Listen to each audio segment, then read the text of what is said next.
Hey guys, subscribe for daily content. And if you're shopping for gear, make sure you check out the description for the newest items at some of the very best online retailers. There's also links for some of the items that I personally recommend. Thanks! What's going on YouTube? Metal Complex here, and today I've got another short little unpouching to share with you guys. I haven't been in here yet. I think I kind of know what it is. In any case, if it's available, I will link it right down below. It absolutely does help me when you use my links, but that's up to you. Thanks so much to Kansept for sending this in for me to take a look at. Thanks to my generous patrons who are supporting me. Link for Patreon down below as well. And please make sure to follow me on Instagram at metal_complex. All right, let's get into it. What do we got? What do we got? Okay. This is a new model. Front flipper. Oh, yeah. Okay, it's a big boy. Fully flat ground. That's a nice looking knife. Hang on. We got quite a bit of residue. Got some oil on there. Okay. Does it say the name of it? I'm not sure that it's going to. Oh, here we go. The Bulldozer. I was going to say I'll just edit it in. The Kaiser Bulldozer. We have D2 and we have G10. This is a liner lock, so this is going to be a pretty inexpensive knife. Right off the bat, taking a look at the pocket clip, this looks all right. We've got a little bit of a goose bill right here. Initially, I wanted to say that it looks long, but actually the handle, it's about halfway through. Am I feeling it? Just a little bit, not much. This is a decent, not a full choke up area. You can get your finger in there. I do like the blade. I think that's probably the highlight of this knife. We have not an incredibly thick blade stock. That's probably, here's the Ritter Hogue. So we're probably looking at 120 thousandths. And then, you know, fairly tall, flat ground blade. And then we have, yeah, actually pretty nice and thin behind the edge.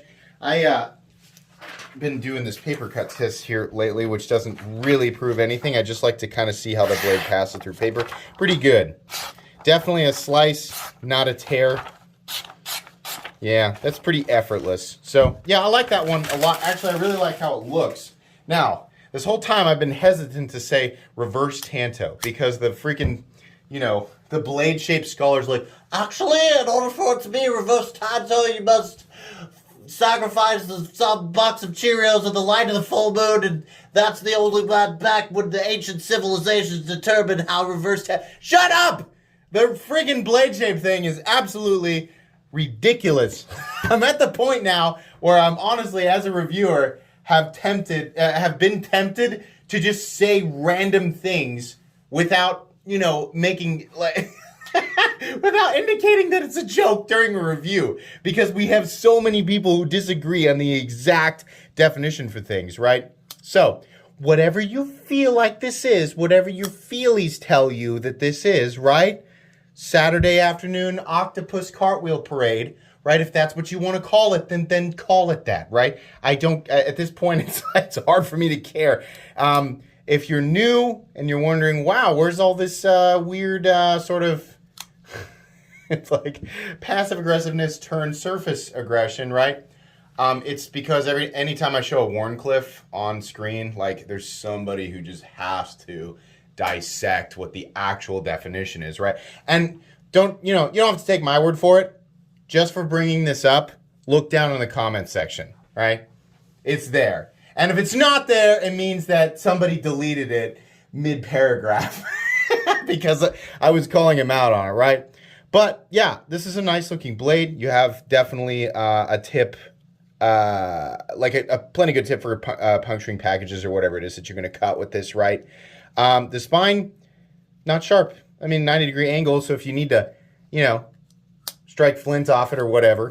The front flipper's plenty easy to manipulate, you know, and I'm getting to the point now where I've handled so many front flippers. It used to be like I really kind of want a secondary means of deployment.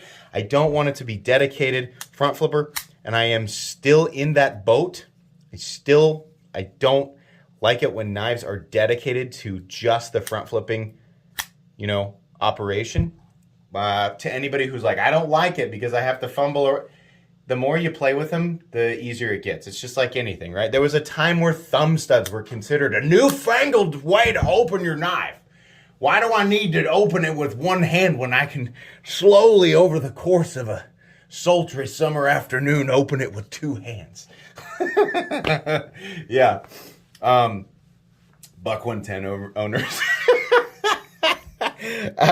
Yeah, I mean, like, this is just it's just like the flipper tab, the thumb stud opener. It's just a new thing. So there's a lot of people who have not adapted to it yet.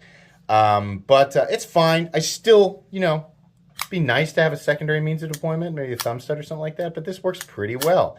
Access to the liner, very easy, considering there's a nice large cutout there. Action is good. Nice centering. Lockup. Yep, solid. Very cool. I like the color combo, the jade and black. Looks good. This is not a review. It's just an unboxing and first impressions. This is a nice one. I will do a full comprehensive review.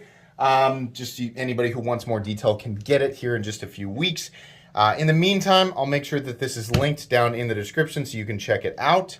That's going to be pretty much it for today's unboxing. Please make sure to follow me on Instagram at metal_complex. If you guys enjoyed this video, leave a like. If you'd like to check out my other content, I do, of course, have lots of videos of knives that are either expensive or inexpensive that I do or don't like, so check those out. And if you enjoy all my content, go ahead and click on that Metal Complex logo right there and subscribe because there's definitely more coming. Thanks again for watching, everybody, and have a great day.